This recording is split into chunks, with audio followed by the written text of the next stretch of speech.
If we're honest, most church staff meetings are about as exciting as watching paint dry. What if they didn't have to be? Today we're going to talk through how to transform your weekly staff meetings from boring and obligatory to hopefully life-giving and energizing for your team. Hi there, my name is Todd Rhodes. I'm one of the co-founders here at chemistrystaffing.com, and I'm your host here on the Healthy Church Staff Podcast. We're here every Monday through Friday for you get some Todd time, you get to have some encouragement, and hopefully learn some new things about being on and leading a healthy church staff. All right, first of all, let's just be honest. Most of us don't like church staff meetings. And when you hear the words church staff meetings, maybe your eyes even roll a little bit. Does it feel more like a funeral than a pep rally?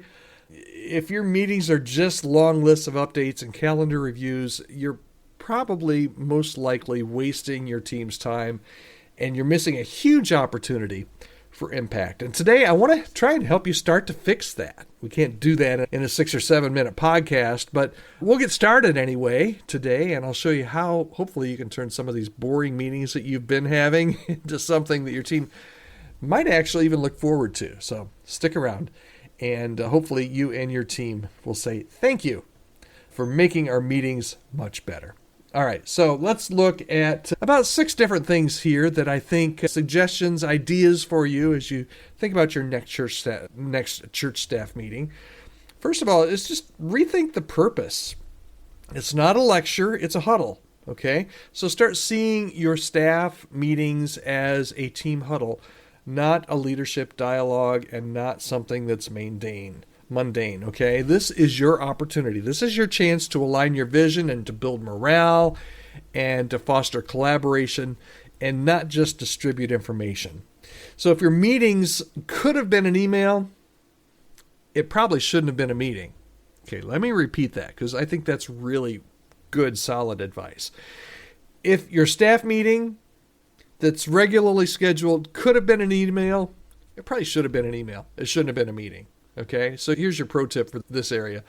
Start each meeting with a clear purpose each week.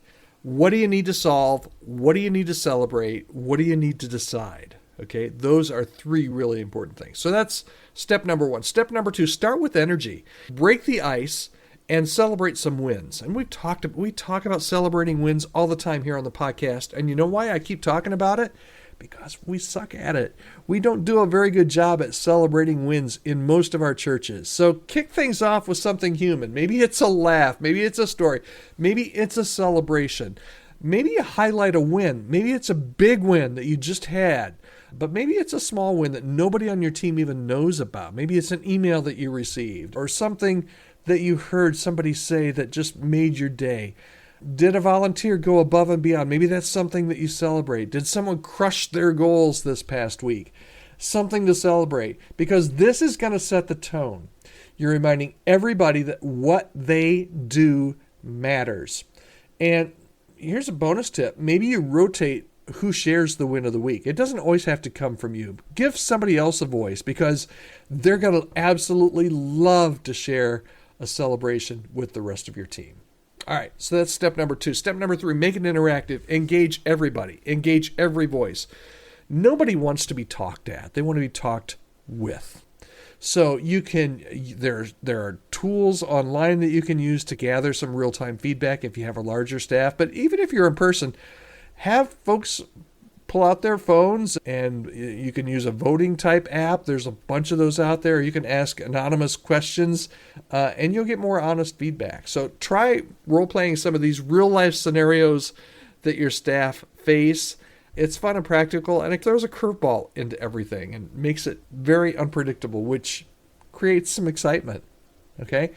Idea number 4, use some visuals and stories to bring things to life. If you're still reading your reports word for word, stop it. Please stop it. Nothing can be more boring than going over the same report every week or every month or every quarter. Maybe you get creative. Maybe you use some short videos. Maybe you use some slides or even some testimonies from your church body to illustrate the impact that you're having. This goes back to the celebration piece, right?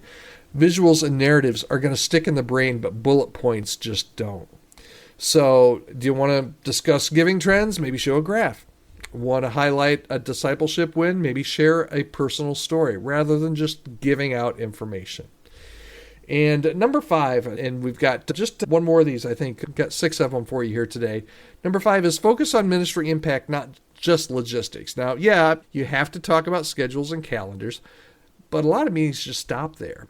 So maybe you ask, what's the why behind this event? Or what's the why behind this program? And then celebrate the impact that you have. Share testimonies. We already talked about that. Connect with it all back to your mission. And remind your team, sure, as staff, we have to do some of this administrative stuff, but you have to remember the administrative stuff allows us to do our kingdom work really well. Okay? And then finally, number 6, we've talked about this a lot on the podcast as well. Build a feedback culture. Everybody needs to have a voice. You need to ask your team regularly, even in your staff meetings, what would make these meetings better? You may not get people that want to pipe up in a public setting to say, hey, this sucks, we need to do this better. Maybe you use an anonymous forum or carve out 5 minutes at the end of every meeting for some honest feedback, or just say, hey, come talk to me and tell me how we can make this better. Because here is honestly something that will build health into your team. It's this: when people feel heard, they lean in and they feel valued. So don't just do meetings, try to improve them constantly, every time. It's so easy, particularly if you have regularly scheduled meetings. It's very easy to get into a rut. It could be that if your meetings are really boring and you're in a rut, maybe you just need to switch up the schedule. Maybe you need to not do them quite as often. Maybe you need to do them more often. I don't know what your schedule is. But the bottom line is your meetings don't have to be boring. Matter of fact, they shouldn't be boring. They can't be boring. You'll lose your team if they're boring. They can highlight your team's weak if you're intentional. Okay, I hope this helped, because I know a lot of you are in charge of your staff meetings at your church. Any way that we can help you, or if you just need a resource, maybe you want somebody to come in and talk about healthy church staffs at your next staff meeting, maybe on a Zoom call. I'm happy to do that. Reach out to me and say, Todd, we'd love to have you come talk to our staff via Zoom. I would love to do that. Reach out to me anytime, podcast@chemistrystaffing.com. And if there's any way that I or anybody on my team here at Chemistry can help you, either with your staff hiring or in just developing that healthy church staff culture, we have coaches and consultants that can walk alongside you and help you to get where you need to be from where you are. Sometimes it's hard to do that on your own. So sometimes an outside set of eyes and ears to say, hey, here's your next step. We're happy to do that. We do that quite often with churches. So reach out to me and we can start that conversation. Podcast@chemistrystaffing.com. All right, thanks so much. Hope you have a great day. We're back here again tomorrow on the Healthy Church Staff Podcast. Hope you have a great day.